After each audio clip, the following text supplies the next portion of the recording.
Welcome back to Chow Time Pods. Your host, Red. I got a video today from P's World.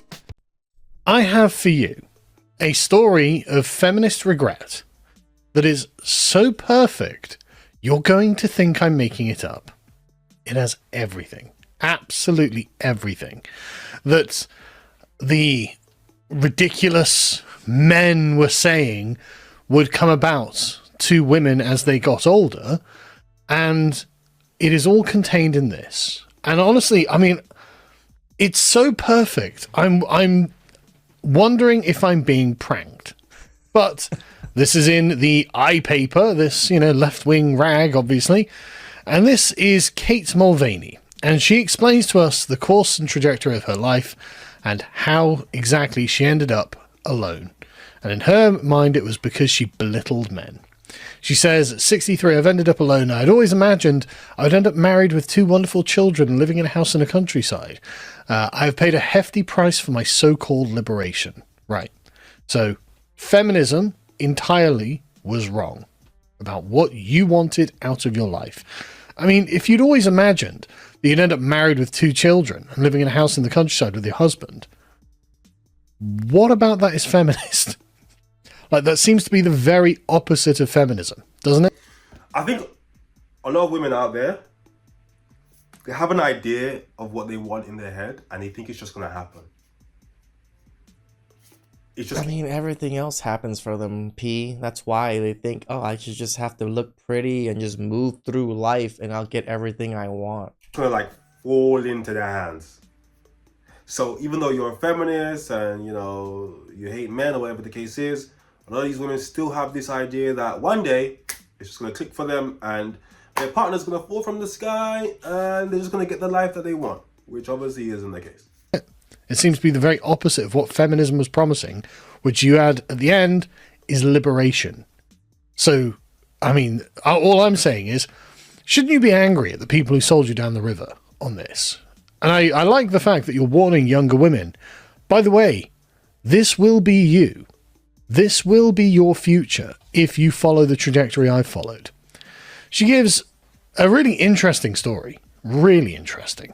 A few years ago, she's on holiday with a then boyfriend in Italy, and she speaks Italian. She did French and Italian for her higher education. And so she sat there talking to the waiter in Italian, while her boyfriend, who obviously doesn't speak Italian, is just sat there being bored. And back in the hotel room, he asked why I had ignored him.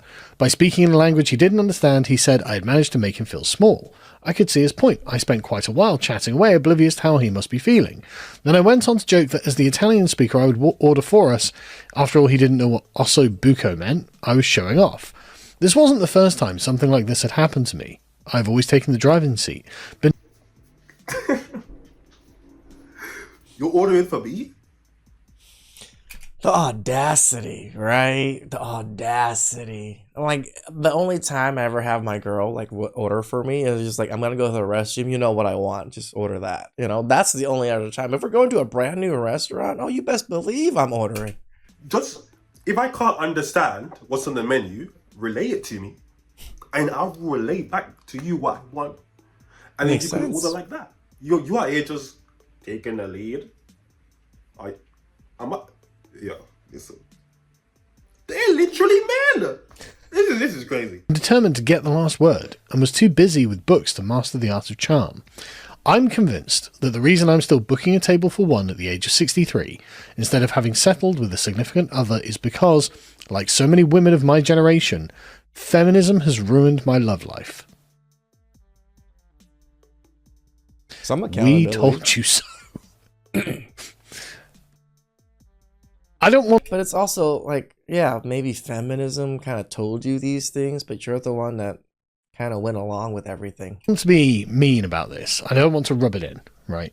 This person is having a moment, an epiphany, where they realize, oh wait, I was lied to my whole life, and it made me into the kind of person who was actually really unpleasant, and I really regret becoming that unpleasant person. And so feminism has ruined my love life. Feminism denied her the husband she wanted, the children she wanted, the grandchildren she wanted. Feminism did this to her. And again, like, this is just so word for word perfect. Like, this is the sort of thing you'd expect to see, like, a manosphere guy write on Reddit, that posing as as an old woman, saying, yeah, feminism ruined my love life, because they want to attack feminism. But this is not the case. This is an established feminist author. She's had a successful career as a writer and broadcaster, but regrets never having children or being married. Well, because feminism ruined your love life.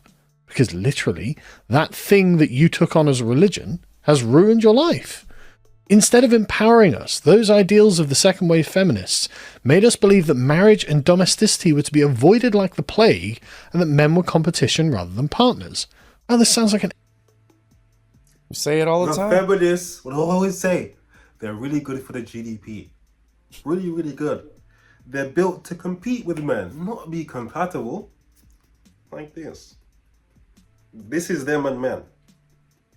Whilst in the back of their mind having this dream of having a family and all this shit. It's not even this, I don't think, P. I think it's more this.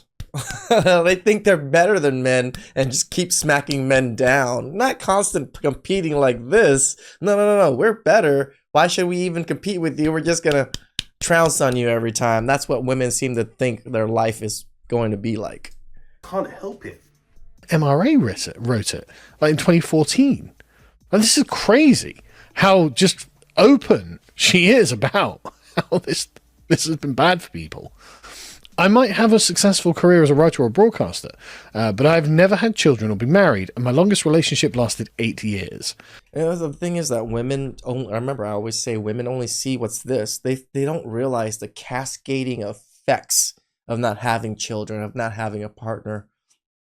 Guess what? No children, no grandchildren. No grandchildren, no great-great-grandchildren. No big legacy. No, all the people that you would have birthed, in a sense, through your own child and children could have been 30, 40, 50 people by the time you get old. But because you chose the path you chose, you have nothing. Nothing. I regret this. I always imagined...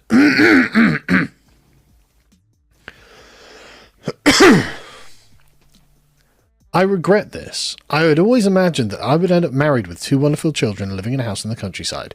I have paid a hefty price for my so-called liberation. And then she tells us how this all came about. And when you think about it, why were we permitting this? Why were we permitting this ideology to be pumped into the soft heads of teenagers, as Yuri Bezmenov would say? And she literally tells us, at 17, I was a pupil at Godolphin and Latimer, one of Britain's most academic institutions, when I was introduced to the women's liberation movement. It offered such hope and excitement. We spent our lunch breaks soaking up the feminist mantras of Germaine Greer and Betty Friedan. Act like men, they cried as they burnt their bras and demonized housework in the family. Well, men don't demonize housework in the family. Men, especially not the family. I mean, I don't enjoy doing housework. I don't do all that much housework, thank goodness. But that's because I'm the breadwinner for my family. And my wife doesn't have to have a job. And so the housework is done by her, mostly. I do some, obviously, when something needs doing or whatever. But the family is a cooperative unit. Like, why would you demonize the best thing that you'll have in your life? And at the end of it, you're just like, you know what? Kind of regretting I didn't have a family. Because I think really what people actually want is to belong. They just want to feel like they belong somewhere. I mean, in most cases, it's your closest friends and family. That's where you always feel the most belonged. And there's nowhere more firm that you belong than with your family. Yep. And that's the tightest form of belonging. That is the nexus of the smallest unit of... When I think about this shit, and I tie it back to black people, it's so clear how this rhetoric was used to destroy the black family unit. I can see it. Clear. Anti-family, anti-relationship, don't need a man, but you're still having kids. I mean, I admit it, like, black women definitely drank the Kool-Aid and kept drinking it. At least this woman didn't become a single mom. And the reason why they allowed this rhetoric to be pushed is because of money. they realized, what the hell? Women are just as capable as men. And they've been staying at home for all these years. That's like double the money we could be making. We need to get them into work. Feminism. A little platoon, as Burke would put it, which then radiates outwards into your neighborhood, your community, and your country. And the idea that you should be like, oh yeah, I want to be taken out of that, actually. I want to be removed from that. And in fact, turn into the kind of person who can't generate that. So I end up alone and not actually having any of the things that the family brings you. That's an evil thing. This is just an evil thing that these women have done to her. And we just allowed it. We just allowed this attack on the family. By the time I was 25, clutching a degree in French and Italian, I was a bright, confident feminist, keen to flex her intellectual muscles and never let a man get the last word. What's the point? What's the point? I read Nietzsche for fun, and my bedside table is always buckled under the weight of substantial, intellectually challenging books. At first, men loved my wit and intelligence. You're such a breath of fresh air. I love talking to you. You're the first woman I've met who stimulates me. What did you learn from Nietzsche, just out of interest? I'm very curious what your takeaway from Nietzsche was. Just saying. That was until I had lectured them for the umpteenth time on the virtues of modernism. You'll never win an argument against Kate, one man said as he watched me outsmart yet another potential lover. Subtext, don't bother. Well, I mean, I could make a lot of arguments against the virtues of modernism, highlighting its vices.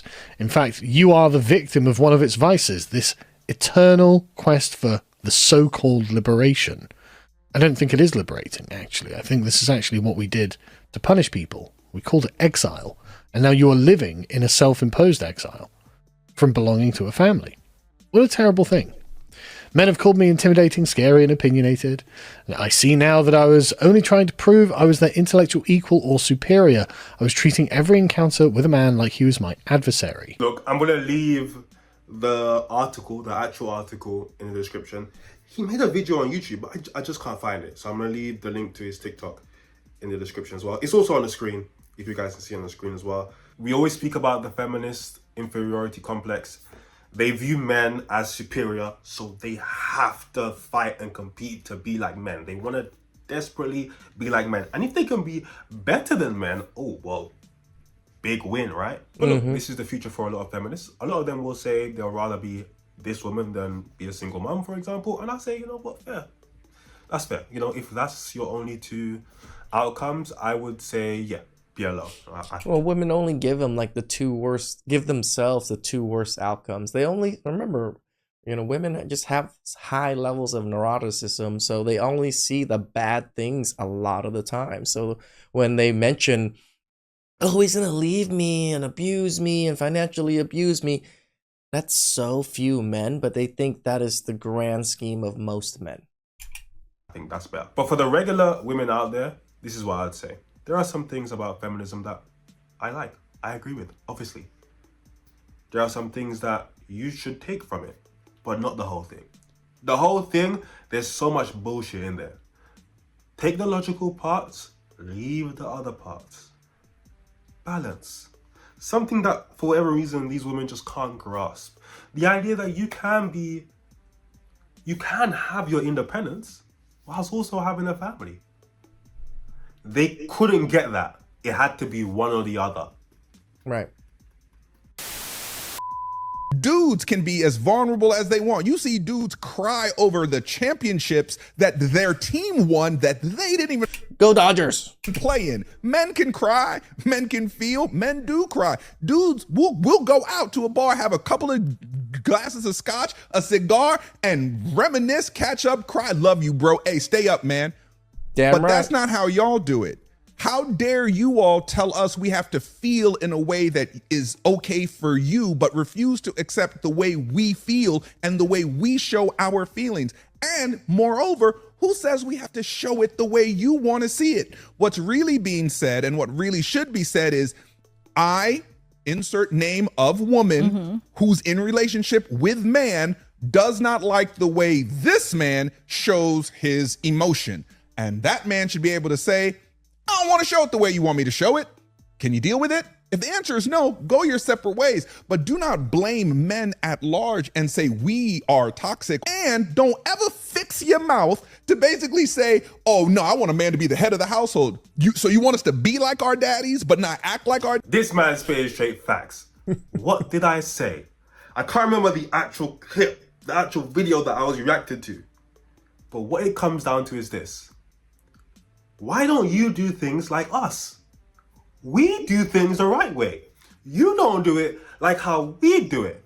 Therefore, it's wrong. This idea that men aren't emotional, or men don't communicate, or men don't do this. No, we just don't do it like women do it. We do it in a different way. It is trippy that men understand the difference between the two of us. Like, I can totally understand why women don't think as logically as us. I can understand why women are a lot more emotional than us. I can understand why women are more sad than us, because there's research and there's nuance to people and the two sexes, but women can't understand. It's like this empathy thing, right? That's why we always say that women have the most empathy or the most empathetic creatures, but are they? They can't seem to put themselves in men's shoes, but men can easily put themselves in women's shoes majority of the time. We can understand, oh, walking outside, it's not so safe for women. We can understand the fear that women have because men are just so much stronger than them. If men chose to want to do bad things, we can. I get that. But the other side of it, there's so many good men, they never see that side of things, and they don't see the good side of men. They've only experienced bad, and once they've experienced a bad about something, oh, they just kind of paint it swath over all men, which, again, pretty much the base of racism right there. That's bad because our way is the best way. It's quite narcissistic. One of the biggest reasons why I didn't want to leave my husband is because my child doesn't like me. He's always preferred his dad. And I just got him back after him being at his dad's for 3 days, and his dad is staying with his parents. There are 6 adults in that house and 4 children, none of whom have ever met my child because they didn't want to. They don't consider me part of their family, so neither is my child. But he was there for 3 days while I looked at apartments so I could do it in peace, and I just got him back, and he didn't even want to come to me. He looked so disappointed. He screamed the whole way home. The whole way, screaming, kicking, and he said he doesn't want to live with me, that he wants to live with his grandma and his auntie and his... It is sad that women seem to think almost all the time that they're the better parent, that they just can't be aware of what their children actually feel and how they actually treat their children. Dad, and just, he doesn't want to be with me. Then he had another meltdown for the last hour. He finally fell asleep after I gave him 3 doses of a sleeping medication. He normally takes 2, but he got it. You're medicating your children to go to sleep? What the freak? An extra, because he doesn't sleep, and he just screamed and kicked and ran around in circles and threw things and screamed at me that he wants to live with his dad and he doesn't want me. Yeah, because his dad doesn't drug him. And I asked his father if his mother had said anything to the tune of, "You're going to live with us," and he swears up and down that she didn't. I can't do this. I can't do this alone because I don't have any reprieve from it when he's having these meltdowns. I don't know what to do. I'm gonna have some empathy here. Society has conditioned women into believing that they're like the primary parent and the child is actually theirs. No, again, women are conditioned to think men are useless and, all predators. Doesn't mean I'm going to have empathy for it either, like... When in reality it's not, and the idea of a primary parent, it shouldn't even exist. I can understand that there may be a different kind of bond emotionally when it comes to women and their children, as women carry that child in them. I can agree with this. The bond is a little bit different. However, give the child up, okay? Give the child up. Be a part-time parent. See the kid on the weekends. It's better off for the child. Statistically, and also in your case, it's kind of just where the child wants to be.